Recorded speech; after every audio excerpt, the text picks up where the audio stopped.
आपल्याकडं मुखेड तालुक्यामध्ये लेंडी धरणाचं जे काय प्रभाव क्षेत्र आहे त्याच्यामध्ये काल रात्री प्रचंड पाऊस झाला. विशेषतः जे रावणकोला आहे तिथं 222 mm पाऊस 5-6 तासात झाला.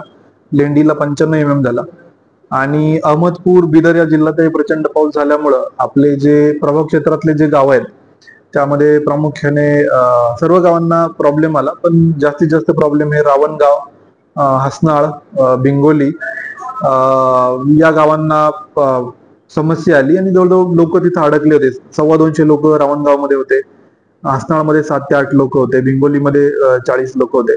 तर काही जे क्रिटिकल लोकेशन्सला एकदम लोक होते त्यांना आम्ही रेस्क्यू केले. आमची सकाळपासून पहाटे 4:30 पासून आमची रेव्हेन्यूची टीम तिथं हजर आहे आणि एसडीआरएफच्या पथकाने पण बचाव कार्य सकाळी चालू केलंय. त्यामध्ये जे झाडावर अटकलेले जे 8 लोक होते, मशिदीवर 4 लोकांनी आसरा घेतला होता आणि हसनाळला एक बुरुज आहे, त्या बुरुजावर पण 8-9 लोक अडकलेले होते. या सर्वांना आम्ही रेस्क्यू केलेलं आहे. आता जे उर्वरित लोक आहेत ते तसं सध्या सुरक्षित ठिकाणी आहे, परंतु पाण्याने वेढलेले आहेत, तर त्यांना बचाव कार्याचं काम चालू आहे. या कामी एसडीआरएफची टीम आहे, पोलिसांची क्विक रिस्पॉन्स टीम पण त्या ठिकाणी पोहोचलेली आहे आणि एक अतिरिक्त मदत आम्हाला लागेलच म्हणून आम्ही बॉम्बे सॅपर्स म्हणून आर्मीचं जे युनिट आहे छत्रपती संभाजीनगरचं, तर त्यांना आम्ही पाचारण केलेले, ते पण आता पोहोचत आहेत.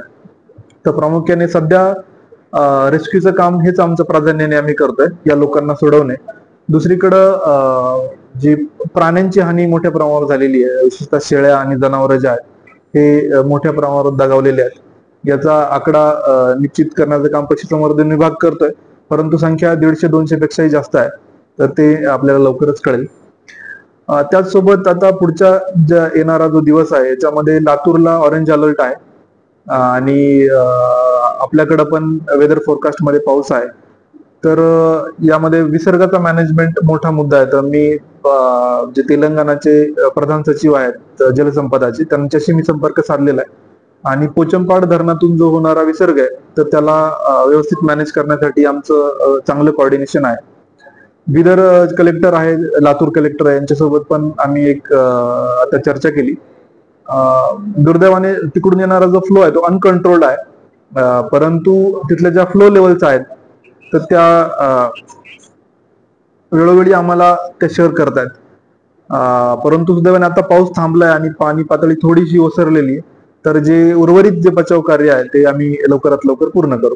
काही लोकांना जेवणाची व्यवस्था हो, काही लोकांना जेवणाची व्यवस्था नाहीये कारण ते अडकलेले आहेत, तर ती पण मी आमच्या रेव्हेन्यूच्या टीमला सांगितलंय. ते लवकरात लवकर त्यांच्यापर्यंत पण आपली टीम पोहोचेल आणि लवकरात लवकर त्यांना ही सगळी मदत पोहोचेल. विशेषतः जे प्रभाव क्षेत्रातले जे गाव आहेत पुनर्वसित होते, परंतु त्यांचं स्थलांतरण होणं बाकी होतं. या पट्ट्याला जास्त अडचण आलेली आहे आणि आजच्या दिवसामध्ये सगळं कार्य आम्ही पूर्ण करू. नागरिकांना सगळ्यांना माझं आव्हान आहे की आपण कुठल्याही अनावश्यक कामासाठी, म्हणजे फार अत्यंत क्रिटिकल काय असेल तरच बाहेर पडा, शक्यतो बाहेर पडू नका, घरात थांबा, काळजी घ्या. कारण पावसाचं प्रमाण आपल्याकडे आज सांगितलेलं आहेच, अलर्ट आहे, परंतु त्याचसोबत आपल्या जिल्ह्यामध्ये इसापूर धरणाचा जो विसर्ग आहे तो पण आहे. त्यानंतर पैनगंगा, पूर्णा इकडचा पण आपल्याला आवक वाढलेली आहे.